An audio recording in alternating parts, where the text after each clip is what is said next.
Welcome to Season 3 of the Guardians of Hope podcast. We are a community of parents, educators, health, legal, and tech experts dedicated to positively impacting children's lives. The thoughts and opinions of my guests are not my own. This is a platform for sharing. All right, welcome everyone. Have you ever heard of that saying, check on your friends who are parenting teens? Well, parenting a teenager can feel like constant second guessing. Every reaction feels wrong, every conversation turns tense, and you're left wondering why what used to work suddenly doesn't work anymore.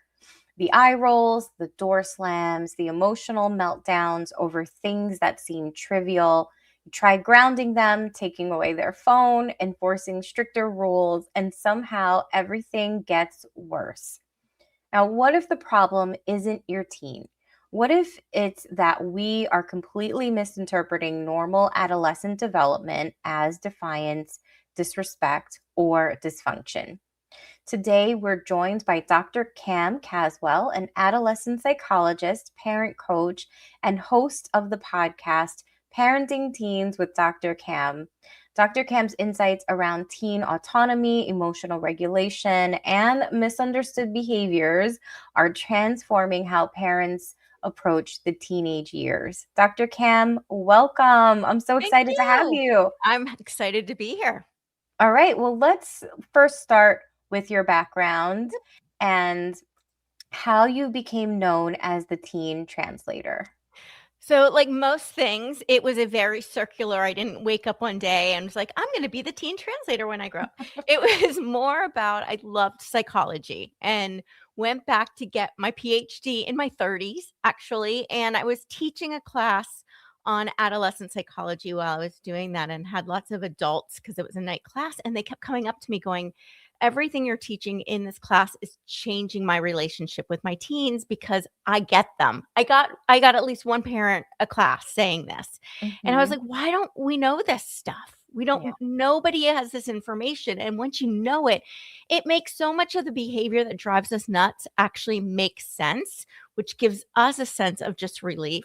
And I started sharing this information with my friends and doing all that. And then just it started morphing and I'm going, more and more people need this information. And I just was like, I had a teenager of my own at the time. I'm like, this is my thing. Gonna do this. People need it. And I love it.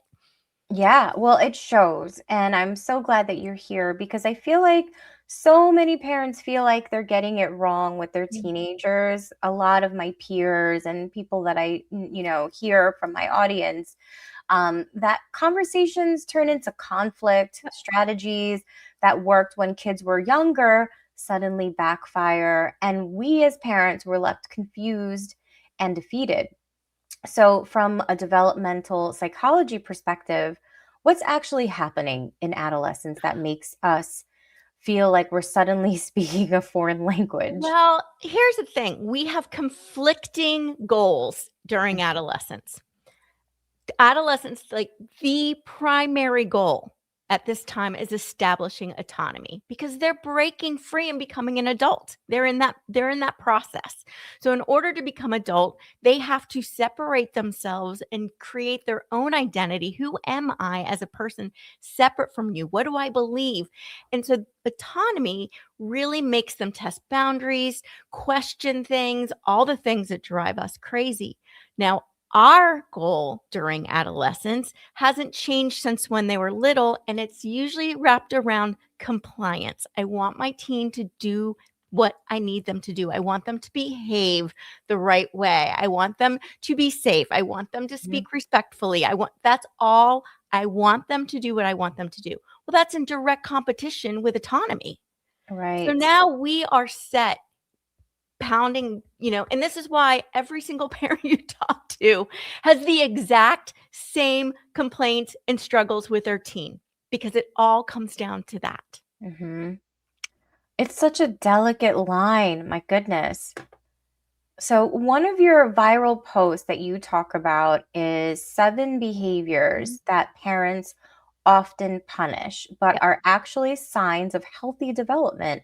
Can you walk us through these and what are we as parents misinterpreting as defiance or disrespect that's actually a normal part of growth?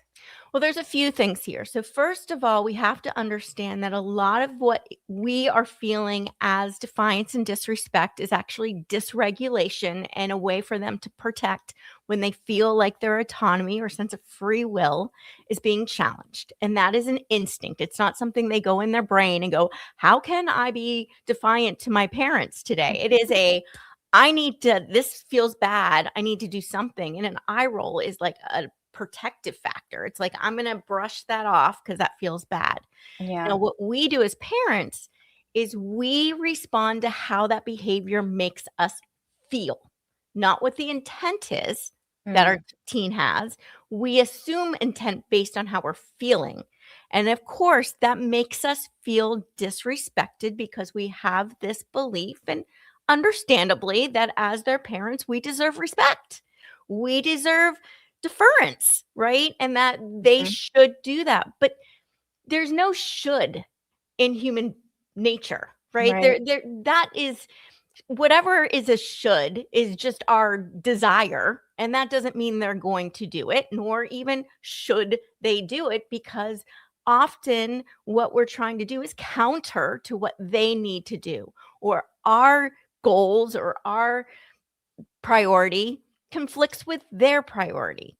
And we can say, well, as a parent, I should win. But let's step back, because that's basically saying exactly what your teen is saying, right? As a kid, you should understand what I need, which makes a lot of sense too. So what we want to do is understand that there is a lot of miscommunication in between, and we are reacting to that, not the actual behavior or what is going on underneath that behavior. And that right there is core to everything I teach. So, what are some of the behaviors that we are not interpreting correctly? Well, attitude is one. Yeah. And yes, we want to teach teens to talk with a better, like, talk more respectfully. But when we assume it's attitude, that doesn't help. When we assume it's dysregulation and I want to hear what you have to say, let's learn how to say it in a more respectful way. That's helpful, right? So I'm not assuming they're speaking disrespectfully. I'm assuming they're speaking with a lot of emotion and it comes across as disrespectful. Another thing are chores. We get very upset that they don't want to do their chores. They're not going to want to do their chores. That is an adult priority. We care about how our house looks. We care about tidiness. We care about where things. They don't. They have so many other things that are far more important to them, that are age appropriate, that we're not prioritizing. So we have to understand, does that mean we don't make them do chores? Make is the word right there. Do we want them to do chores? Do we encourage them to do? Yes, but we have to understand the mentality behind it and not try to change that. We're not going to make them want to prioritize chores, but we can make chores feel good. We can make them want to help around the house. Absolutely. Right. It's how it's Yeah. approached, right? Another one's entitlement. So we get so upset with our kids just assuming this is what I'm going to get and asking for what they want. And we don't realize that we're doing the same thing because we're asking them and we want them to do what we want. We get mad when they want us to do what they want. We're doing the same thing. It's not a matter of wanting. That is a human thing. We all want what we want. What we're upset about is not them being grateful for what we give. And that, I think, is where that entitlement comes up. You're not being grateful. Great gratitude is something that, again, we develop. It requires perspective. It requires experience. It Right. doesn't require being shamed or told. That doesn't build gratitude. Gratitude comes from understanding and feeling that. So a lot of the things we're grateful for our parents, we weren't grateful for at that age. We are now, looking back, because we're reflective and have experience and perspective now. So when we freak out and go, they're entitled, we got to say, no, they're a teenager and they're learning this. How do I help them get that perspective? And that's through experience, not through lectures, right? Another one's making bad decisions. Bad decisions. We freak out and we punish them and we restrict them and we take their phone away for everything. Bad decisions, again, is a skill they are developing. And the teenage brain is primed right now to learn these skills. We have a window of opportunity until their mid-20s for them to really develop these skills. But what we end up doing is restricting those opportunities because we don't like the decisions they're making. Well, how do we get better at something? Yeah. By practicing it, by Mhm. doing it, by messing up and going, okay, how did I mess that up? What do I do next? But when we punish and we restrict their ability to try again and we shame them for not knowing the skill, we are preventing them from learning the very skill we're punishing for not having. Yeah. Right? So Yep. there's a lot of these that comes in where when we step back and go, let's look at what's actually happening underlying this behavior. Why is this behavior existing? Why do they believe this is the best behavior and the safest behavior right now? When we address that, we handle it so differently because all of a sudden we realize punishment makes no sense whatsoever. It counters almost everything that we're trying to teach them. And it usually feeds into the very reason that their behavior exists in the first place. Yeah. Let's talk about punishment Yeah. because with, actions come Yeah. circumstances and reinforcement, whether it's positive or not. So, one of the biggest strategies that parents use, I've done it myself. I've actually recently stopped doing it, is taking my teen's phone Taking the away phone away. as punishment. And you've said that it backfires, it escalates, it doesn't teach the lesson. So It let's talk it about this. teaches lessons, but not the ones we want to teach. And I will say my Right. daughter's 20, never Mhm. once took the phone away from her. And here's why. First of all, taking a phone away when they are missing a skill or having dysregulation or are struggling with something that's causing that behavior, how is taking the phone away teaching them that actual skill? Taking the phone away is assuming bad intent. And Mhm. I'm going to make it hurt so bad that you don't want to do that again. But that is an assumption that is often extraordinarily wrong because even if there's maliciousness behind it, there's a reason why they feel like they need to be malicious. Taking their phone away is not addressing that.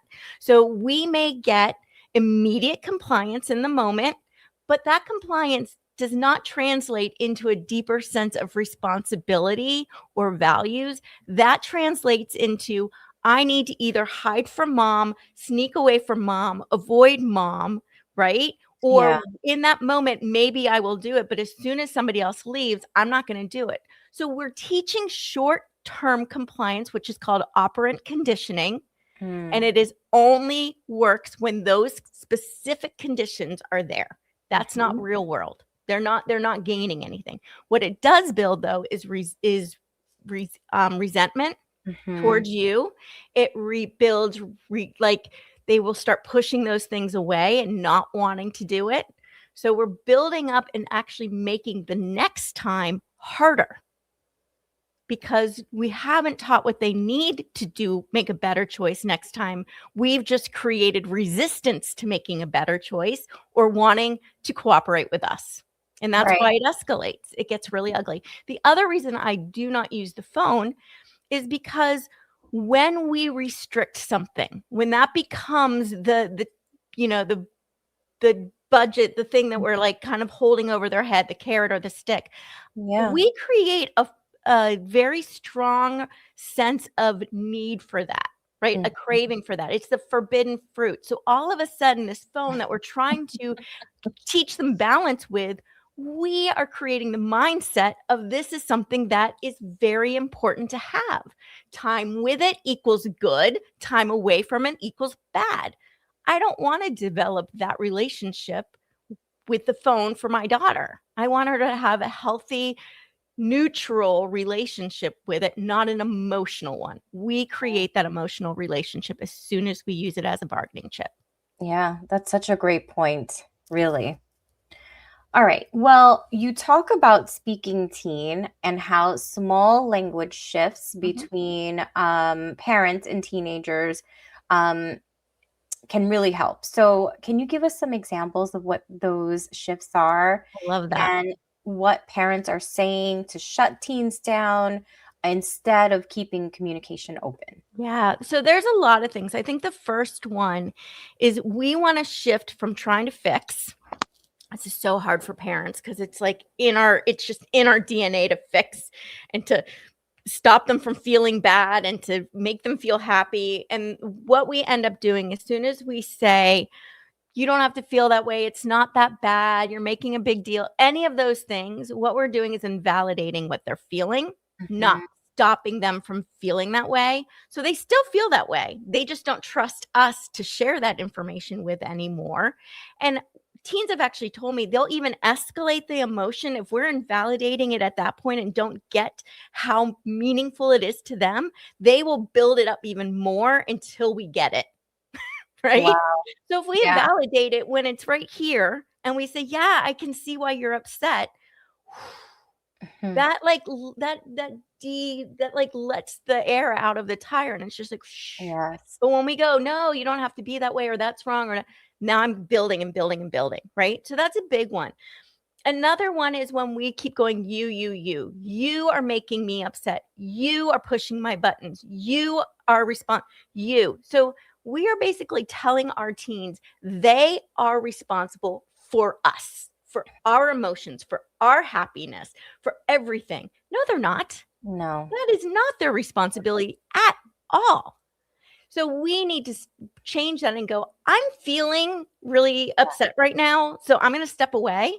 You can continue talking that way because you already are. I cannot stop you from talking this way. I cannot stop you from being angry. That's not my job. I don't have the power. You're a human being. I, though, don't have to stand here and take it.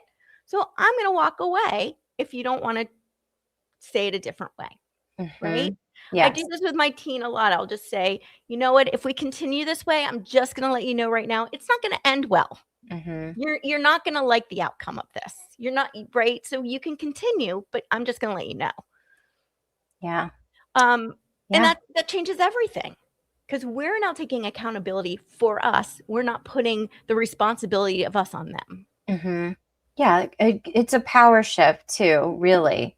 And it is a good lesson because no one's responsible for your feelings. It teaches them that too. Correct. That they have to be responsible for their feelings. Right. And now they blame us for their feelings because we've taught them their feelings are not their own. Other people are responsible for them.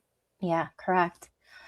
All right. I have one last question for you, Dr. Cam. For the parent who's listening, who feels like they've lost their connection with their teenager, everything's a battle, there's no talking, and they just feel like they're failing. What do you want them to know from this interview today? Yeah. And how do they start to repair? Sorry. Yeah. So the first thing I want you guys to know is that it is never too late to repair. Please just know that.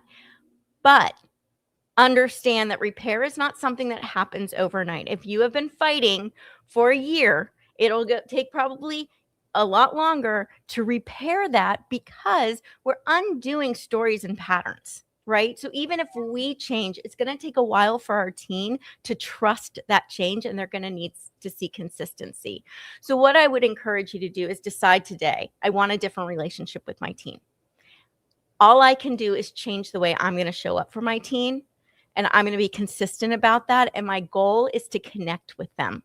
That is my goal, because ultimately, if I'm going to keep my kids safe and I'm going to have influence with my teen, they have to trust me. And controlling them is not the way to do it, because that makes them resist you. So does that mean we just forget everything? No, but please remember, you have far more influence and ability to keep your kids safe when they trust you. So focus on that, please. Focus on that. And that just means small, little, tiny steps. It's not one big thing and everything's done. It is small, consistent little ways to show them that you care.